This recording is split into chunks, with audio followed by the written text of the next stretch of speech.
मगध के राज्य में कुंडी नाम का एक नगर था।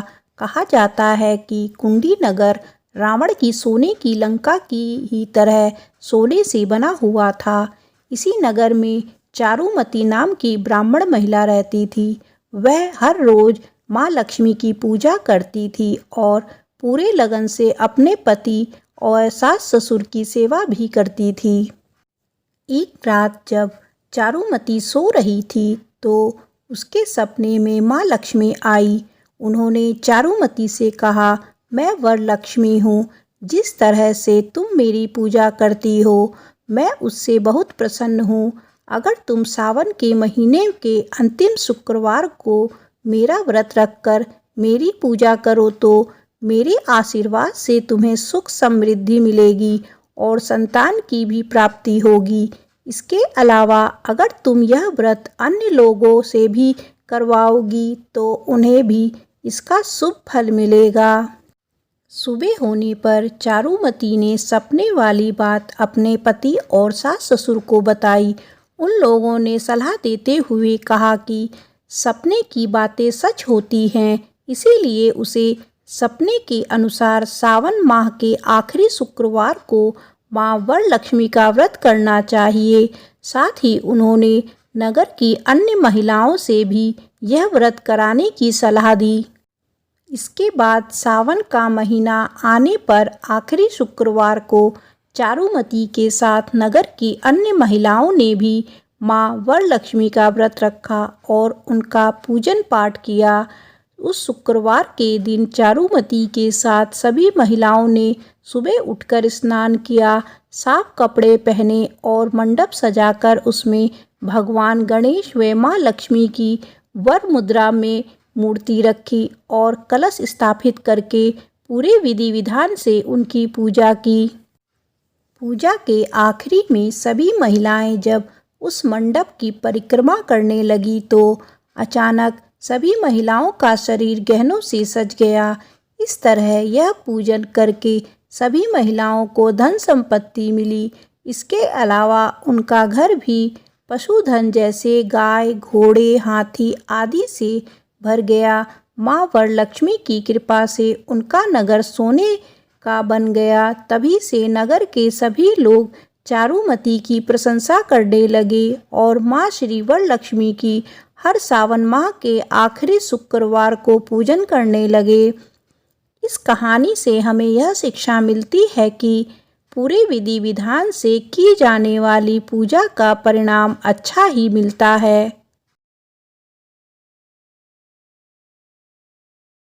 केशव दत्त नाम का एक ब्राह्मण था जो अपनी पत्नी अंजनी के साथ ऋषिनगर गांव में खुशी से रहता था। गांव के सभी लोग ब्राह्मण परिवार का बहुत सम्मान करते थे। उनके पास खूब धन संपत्ति थी, लेकिन उनकी कोई संतान नहीं थी।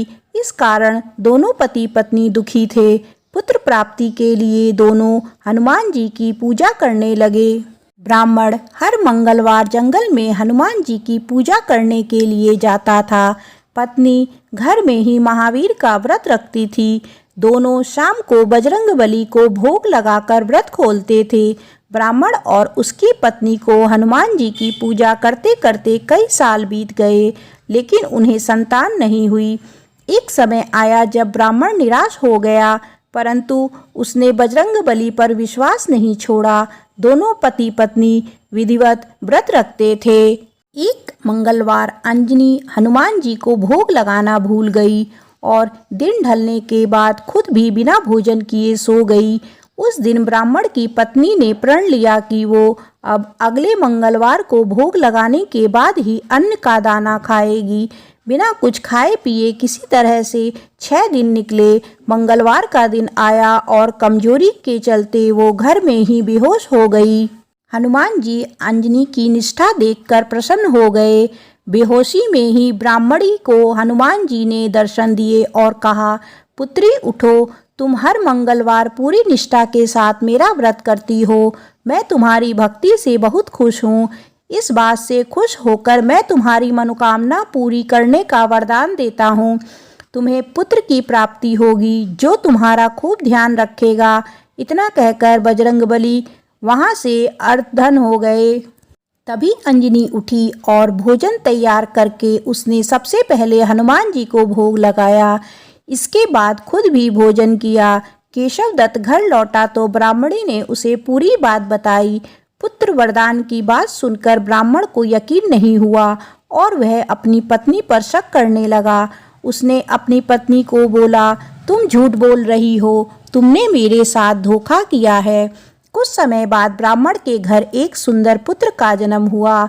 दोनों ने उसका नाम हनुमान जी के नाम पर मंगल प्रसाद रखा। ब्राह्मण को हमेशा यही लगता था कि उसकी पत्नी उसे झूठ बोल रही है और उसके साथ छल किया है। यह सोचकर वो बच्चे को मारने की साजिश करने लगा। एक दिन मौका देखकर ब्राह्मण कुएं पर नहाने जाते समय बच्चे को अपने साथ ले गया। वहां उसने बच्चे को कुएं में फेंक दिया। ब्राह्मण के घर लौटने पर पत्नी ने उससे पूछा, मंगल कहाँ रह गया?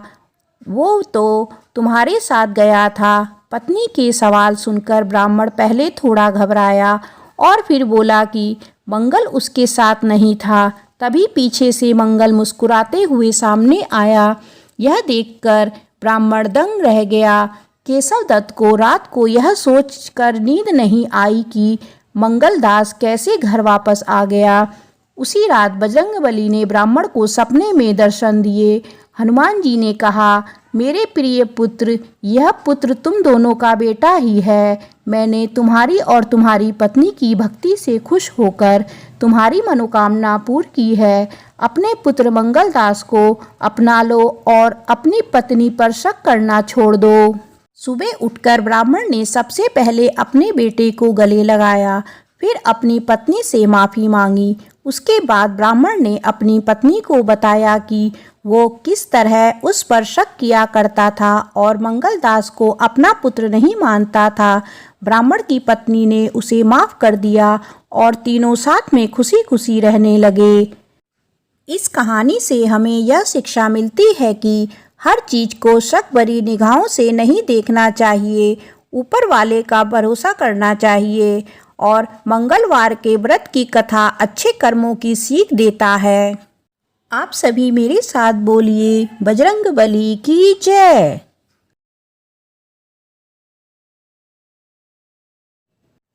एक समय की बात है, अमरपुर नामक नगर में एक धनवान व्यवसायी रहता था। उसका व्यापार बहुत दूर तक फैला हुआ था। यहाँ के सभी नगरवासी उसका बहुत आदर करते थे। उस व्यापारी के पास किसी भी चीज़ की कमी नहीं थी, लेकिन फिर भी वह अपने जीवन में सुखी नहीं था। दरअसल उस व्यापारी का एक भी बेटा नहीं था, जिस कारण हर समय उसे यह चिंता सताती थी कि उसके मरने के बाद उसकी संपत्ति की देखभाल कौन करेगा। वह व्यापारी बेटे की चाहत में हर सोमवार को बाबा भोलेनाथ की पूजा करता और शाम ढलते ही मंदिर जाकर शंकर भगवान के सामने दीप जलाता था। एक दिन माँ पार्वती उसकी श्रद्धा भक्ति से खुश हो गई। उन्होंने बाबा भोलेनाथ से उस व्यवसायी की इच्छा पूरी करने के लिए प्रार्थना की। इस पर भगवान शिव ने कहा, इस दुनिया में हर किसी को उसके कार्यों के आधार पर फल मिलता है। भगवान शंकर के समझाने पर भी पार्वती जी नहीं मानी। वह लगातार बाबा भोलेनाथ से यही कहती रही कि उस व्यापारी की इच्छा पूरी कर दीजिए। अंत में शिवजी ने मां पार्वती के अनुरोध पर उस व्यापारी को बेटे का वरदान दे दिया। आशीर्वाद देने के बाद भगवान शंकर ने पार्वती माता से कहा, मैंने आपके अनुरोध पर उस व्यापारी को बेटे की प्राप्ति का आशीर्वाद तो दे दिया, लेकिन उसका बेटा केवल 16 साल की उम्र तक ही जीवित रहेगा। यही बात भगवान शिव ने उस व्यापारी के सपने में जाकर उसे भी बताई। वरदान पाकर व्यापारी प्रसन्न था, लेकिन बेटे की उम्र 16 साल ही होगी सोचकर वह फिर दुखी हो गया। वह पहले की तरह फिर से हर सोमवार को भगवान शंकर की पूजा करने लगा। कुछ महीने बीतने के बाद उसके घर में एक बच्चे ने जन्म लिया जो बहुत सुंदर था। उसका नाम अमर रखा गया। बेटे के जन्म के साथ ही व्यापारी के घर में खुशियां छा गई। बेटे के जन्म की खुशी में एक समारोह का भी आयोजन किया गया। इस जश्न के माहौल में व्यापारी अभी भी दुखी था। हर समय उसे यह डर लगता था कि उसका बेटा अधिक दिनों तक जीवित नहीं रह सकेगा। धीरे धीरे समय बीतता गया और उसका बेटा अमर 12 साल का हो गया। एक दिन व्यापारी ने अपने बेटे को अपनी पत्नी के भाई दीपचंद के साथ पढ़ाई के लिए बनारस भेज दिया। वाराणसी जाते समय रास्ते में जहाँ भी अमर और दीपचंद आराम करने के लिए रुकते, वहाँ तो यज्ञ और ब्राह्मणों के लिए भोजन की व्यवस्था करते जाते थे। कुछ दूर जाने के बाद अमर और दीपचंद एक नगरी पहुँचे, जहाँ नगर के महाराज की बेटी चंद्रिका की शादी थी, जिसके लिए पूरे नगर को दुल्हन की तरह सजाया गया था। ठीक उसी समय बारात भी आ गई। इस समय लड़के का पिता परेशान था, क्योंकि उसके बेटे की एक आंख खराब थी। उन्हें डर था कि अगर लड़की वालों को यह पता चल गया तो वह शादी तोड़ देंगे। तभी उसकी नज़र अमर और दीपचंद पर पड़ी। लड़के के पिता के मन में तुरंत ये ख्याल आया कि क्यों ना अमर को ही दूल्हा बनाकर शादी के मंडप पर बैठा दिया जाए। एक बार जब उसका विवाह राजकुमारी से हो जाएगा तो फिर उसके बाद उसे कुछ पैसे देकर वहां से विदा कर देंगे। फिर राजकुमारी और अपने बेटे को अपने घर ले जाएंगे। लड़के के पिता ने बिना देरी किए दीपचंद से इस बारे में बात की और धन का प्रस्ताव रखा। दीपचंद ने पैसों के लालच में आकर तुरंत हाँ बोल दिया और अमर को दूल्हा बनाकर मंडप में बैठा दिया। यहाँ राजा ने राजकुमारी का कन्यादान कर विवाह संपन्न कराया और बहुत सारी संपत्ति के साथ अपनी बेटी को विदा किया। शादी के बाद जब अमर वहाँ से लौट रहा था तो उसे लगा कि झूठ बोलना सही नहीं है और उसने राजकुमारी चंद्रिका के दुपट्टे पर सारी सच्चाई लिख दी। अमर ने लिखा, प्रिय राजकुमारी चंद्रिका, तुम्हारे साथ छल हुआ है। तुम्हारा विवाह मेरे साथ कराया गया। मैं एक व्यापारी का पुत्र हूँ और फिलहाल पढ़ाई के लिए बनारस जा रहा हूँ। तुम्हारी शादी जिससे तय हुई थी उसकी एक आंख खराब है। राजकुमारी ने यह सच जानने के बाद उस लड़के के साथ जाने से इनकार कर दिया और अपने पिता के साथ ही रहने लगी। उधर अमर वाराणसी के गुरुकुल में पहुंचकर पढ़ाई करने लगा। धीरे धीरे समय बीतता गया और अमर 16 साल का हो गया। इस दौरान उसके एक महायज्ञ का आयोजन किया। यज्ञ समाप्त होने के बाद अमर ने सभी ब्राह्मणों को खाना खिलाया और उन्हें कपड़े दिए। सारे काम खत्म करने के बाद अमर रात में अपने कमरे में सोने चला गया। भगवान शंकर के वरदान के मुताबिक उसी रात अमर के प्राण चले गए। अगली सुबह जब दीपचंद उसके कमरे में पहुंचा तो उसने देखा कि अमर जीवित नहीं है। वह जोर जोर से रोने लगा। उसकी रोने की आवाज़ सुनकर आसपास के लोग भी इकट्ठा हो गए और अपना दुख जताने लगे। दीपचंद के रोने की आवाज़ भगवान शिव और माँ पार्वती के कानों तक भी पहुंची। यह सुन माता पार्वती ने कहा, हे स्वामी, मैं दीपचंद के रोने की इस आवाज़ को बर्दाश्त नहीं कर पा रही हूँ। कृपया करके इसके दुख को दूर करें। पार्वती जी की बात सुनकर बाबा भोलेनाथ अमर के पास पहुँचे, जहाँ उन्होंने देखा कि यह तो वही बालक है जिसे केवल 16 साल की उम्र तक ही जीवित रहने का आशीर्वाद मिला था। इसके बाद भगवान शिव सीधे माँ पार्वती के पास पहुँचे और कहा, हे गौरी, मरने वाला बालक उसी व्यापारी का पुत्र है। इसने अपनी उम्र पूरी कर ली है। यह सुनकर माता पार्वती ने भगवान शिव से एक बार फिर से आग्रह किया। उन्होंने कहा, स्वामी, आप कृपा करके इस बालक को दोबारा जीवित कर दे। इसे मृत देख इसके माता पिता भी अपने प्राण त्याग देंगे। माता पार्वती ने बाबा भोलेनाथ को याद दिलाया कि अमर के पिता उनके सबसे बड़े भक्त हैं। कई सालों से वह हर सोमवार को उनकी पूजा करते आ रहे हैं। माँ गौरी के अनुरोध पर भगवान शंकर ने अमर को जीवित होने का आशीर्वाद दे दिया और अमर दोबारा जिंदा हो गया। कुछ समय बाद जब अमर की पढ़ाई पूरी हो गई तो वह अपने मामा दीपचंद के साथ वापस अपने गांव चला गया। चलते चलते दोनों उसी नगर में जा पहुँचे जहां राजकुमारी चंद्रिका से उसका विवाह हुआ था। यहाँ पहुंचकर अमर ने एक महायज्ञ किया। तभी पास से गुजर रहे उस नगर के महाराज ने महायज्ञ होते हुए देखा। महाराज ने एक ही पल में अमर को पहचान लिया और महायज्ञ के समाप्त होते ही वो अमर और दीपचंद को अपने साथ ले गए। कुछ दिनों तक उन्होंने अमर और दीपचंद को अपने महल में ही रखा। उसके बाद महाराज ने संपत्ति और कपड़े देकर राजकुमारी को अमर के साथ भेज दिया। महाराज ने रास्ते में उनकी रक्षा के लिए कुछ सैनिक भी भेज दिए। दीपचंद भी महल से अपने नगर पहुंचा और दूत के हाथों अमर के आने की सूचना व्यापारी तक पहुंचाई। व्यापारी को जैसे ही पता चला कि उसका बेटा 16 साल की उम्र के बाद भी जीवित है तो वह बहुत खुश हुआ। दरअसल व्यापारी और उसकी पत्नी दोनों ने खुद को एक कमरे में बंद कर लिया था। वह बिना कुछ खाए पिए अपने बेटे का इंतजार कर रहे थे। दोनों ने यह प्रण लिया था कि अगर उन्हें अपने बेटे की मौत की खबर मिली तो वह भी अपनी जान दे देंगे। दूत की बात सुनकर व्यापारी और उसकी पत्नी नगर के अन्य लोगों के साथ अपने बेटे के स्वागत के लिए नगर के गेट के पास जा पहुँचे। यहाँ उसे पता चला कि उसके बेटे की शादी एक राजकुमारी से हुई है। वह दोनों साथ में आए हैं तो उनकी खुशी दुगनी हो गई। बेटे और अपनी बहू का स्वागत उन्हें काफ़ी धूमधाम से किया।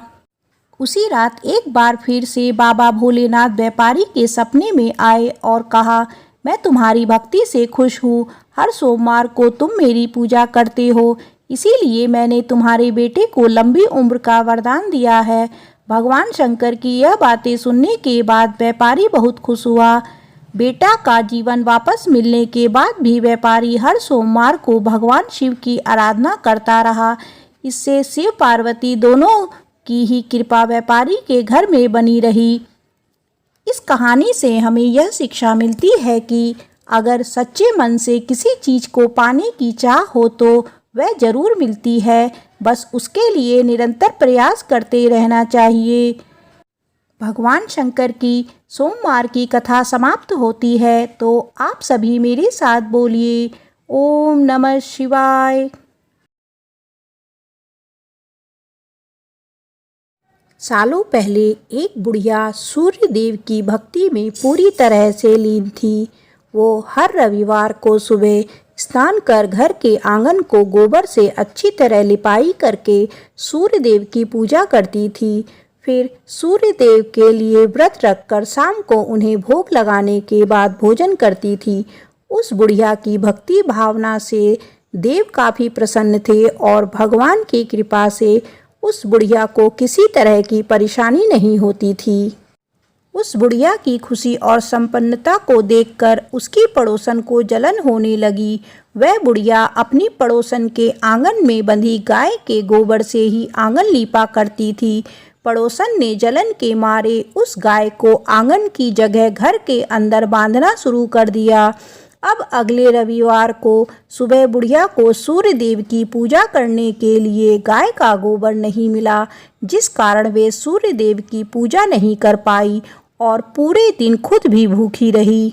रात में सूर्य देव उस बुढ़िया को सपने में आए और उससे पूजा ना करने और भोग ना लगाने का कारण पूछा। जवाब में बुढ़िया ने बताया, घर के आंगन को लीपने के लिए गोबर नहीं था, इसीलिए पूजा नहीं कर पाई। पूजा नहीं की तो भोग भी नहीं चढ़ाया। बुढ़िया की बातें सुनकर सूर्य देव उनसे कहते हैं कि मैं तुम्हारी भक्ति से प्रसन्न हूँ, इसीलिए मैं तुम्हें एक गाय दे रहा हूँ। वो तुम्हारे घर को धन से भर देगी। यह कहते ही सूर्य देव उसके सपने से चले गए। अगली सुबह जब बुढ़िया की आंखें खुलती हैं तब वह देखती है कि उसके आंगन में एक सुंदर गाय और बछड़ा बंधा हुआ है। यह सब देखकर वह हैरान हो गई। उसे सपने की कोई बात याद नहीं थी। इसे उसने सूर्य देव की कृपा समझा और गाय को चारा देने लगी। बुढ़िया के आंगन में सुंदर गाय और बछड़े को देखकर पड़ोसन की जलन बढ़ गई। कुछ देर बाद जब बुढ़िया घर के अंदर जाती है तो गाय सोने का गोबर करती है। यह देखकर पड़ोसन चौंक जाती है और उस गोबर को उठाकर अपने घर ले आती है और अपने गाय के गोबर को उसके आंगन में रख देती है। यह सिलसिला कुछ दिनों तक चलता रहा और वो पड़ोसन धनवान हो गई। इधर बुढ़िया को किसी बात की खबर नहीं थी, क्योंकि वो सूर्य देव की भक्ति में ही खोई रहती थी। उधर सूर्य देव को उस महिला की हरकतों पर काफ़ी गुस्सा आता है। उनके गुस्से के कारण धूप काफ़ी बढ़ जाती है, जिस कारण बुढ़िया गाय और उसके बछड़े को घर के अंदर बांध देती है। उसी रात आंधी चलने लगती है, इसीलिए वह गाय और बछड़े को आंगन में नहीं निकालती। रात भर गाय घर के अंदर ही बंधी रहती। सुबह जैसे ही बुढ़िया की नींद खुलती है तो वह सोने का गोबर देखकर हैरान हो जाती है। उस दिन के बाद से रोजाना वो गाय को घर के अंदर ही बांधने लगी। गाय के सोने के गोबर से बुढ़िया धनवान हो गई, जिसे देखकर पड़ोसन को और जलन होने लगी। पड़ोसन ने जलन के मारे सोने का गोबर देने वाली गाय के बारे में उस नगर के राजा को बता दिया। राजा को जैसे ही सोने का गोबर देने वाली गाय का पता चला तो उन्होंने तुरंत सैनिकों को भेजकर उसे महल लाने के लिए कहा।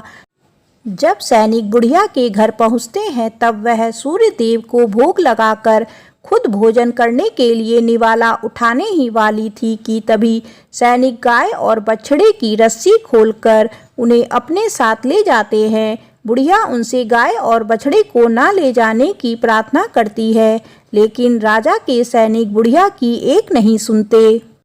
कुछ ही देर में सैनिक गाय को राजा के पास ले जाते हैं।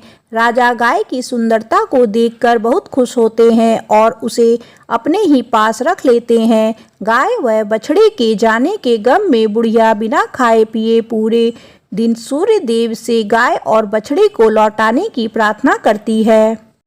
इधर दूसरे दिन सुबह राजा सोने का गोबर देखकर हैरान हो जाता है। उधर बुढ़िया भूखी प्यासी सूर्य देव की प्रार्थना में लगी रहती है। बुढ़िया की तकलीफ को देखकर सूर्य देव अगली रात राजा के सपने में आकर कहते हैं कि अगर तुमने इस गाय और उसके बछड़े को नहीं लौटाया तो तुम्हारे राज्य पर संकट आ जाएगा, तुम्हारी धन संपत्ति सब नष्ट हो जाएगी। सूर्य देव की बातें सुनकर राजा की नींद टूट जाती है। दूसरे दिन सुबह वो बुढ़िया को गाय और बछड़ा लौटा देते हैं, साथ ही उसे कुछ धन भी देते हैं और उसकी पड़ोसन को सजा देते हैं। सूर्य देव की इस चमत्कारी गाय और बुढ़िया पर उनकी कृपा को देखकर राजा पूरे नगर के लोगों को हर रविवार सूर्य देव की पूजा करके व्रत रखने के लिए कहते हैं। तभी से ही रविवार के व्रत का चलन शुरू हुआ और राजा के पूरे राज्य में खुशियां ही खुशियां छा गई।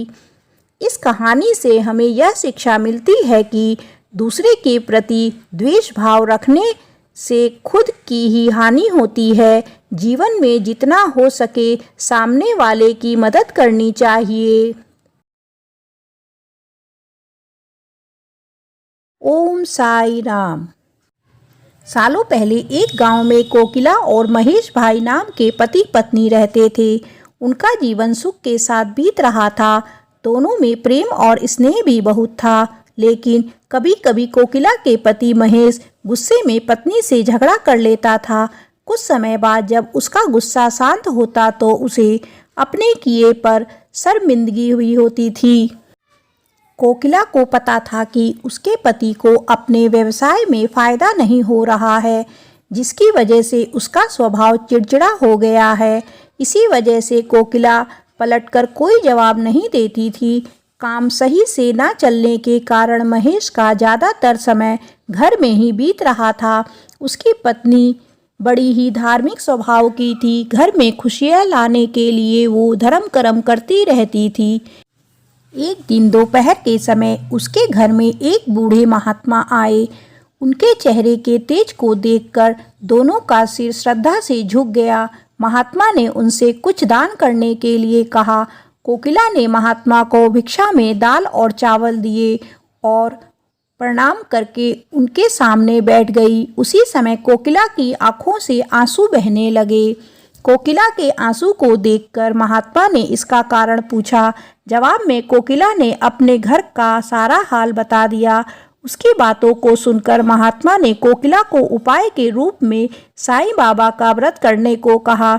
साथ ही इसकी विधि बताते हुए बोले कि लगातार 9 दिन तक एक समय का खाना खाकर पूरी विधि से साईं बाबा की पूजा करने से उनके घर के सारे दुख दूर हो जाएंगे। कोकिला ने महात्मा के अनुसार बताई गई विधि से प्रत्येक गुरुवार को साईं बाबा का व्रत किया। फिर आखिरी यानी 9वें गुरुवार को उसे गरीबों को भोजन कराना और साईं पुस्तकें बांटनी थी। किसी तरह से खाना और किताबों का इंतजाम करके कोकिला ने ये सब कार्य पूरा कर लिया। जैसे ही यह सारे कार्य संपन्न हुए, कोकिला के घर में होने वाले झगड़े और महेश भाई के कारोबार में अड़चनें दूर हो गई। अब दोनों पति पत्नी सुख से अपनी जिंदगी जी रहे थे। एक दिन कोकिला की जिठानी और कोकिला आपस में घर परिवार से जुड़ी बातें करने लगे। उसी समय कोकिला की जिठानी ने उसे बताया कि उसके बच्चों का मन पढ़ाई में नहीं लगता और वो स्कूल की हर परीक्षा में फेल हो जाता है। जेठानी की बातें सुनकर कोकिला का मन भर आया। उसने तुरंत साईं व्रत के बारे में अपनी जेठानी को बताया। पहले कोकिला ने अपने घर का किस्सा सुनाया कि वो कितने परेशान थे और साईं बाबा की कृपा से आज कितने सुखी हैं। उसके बाद कोकिला ने अपनी जिठानी को पूरे 9 गुरुवार साईं व्रत करने को कहा और उसकी विधि बताई। कोकिला की जिठानी ने ठीक वैसे ही किया और कुछ ही समय में उसके जीवन का संकट भी दूर हो गया। उसके बच्चे का मन पढ़ाई में लगने लगा और उसके अच्छे अंक आने लगे। इस कहानी से हमें यह शिक्षा मिलती है कि मुसीबत के समय घर की जगह आराध्य पर सच्ची श्रद्धा रखते हुए परेशानी दूर करने की कोशिश में लगे रहना चाहिए। साईं बाबा की व्रत कथा समाप्त होती है, तो आप सभी मेरे साथ बोलिए ओम साई राम।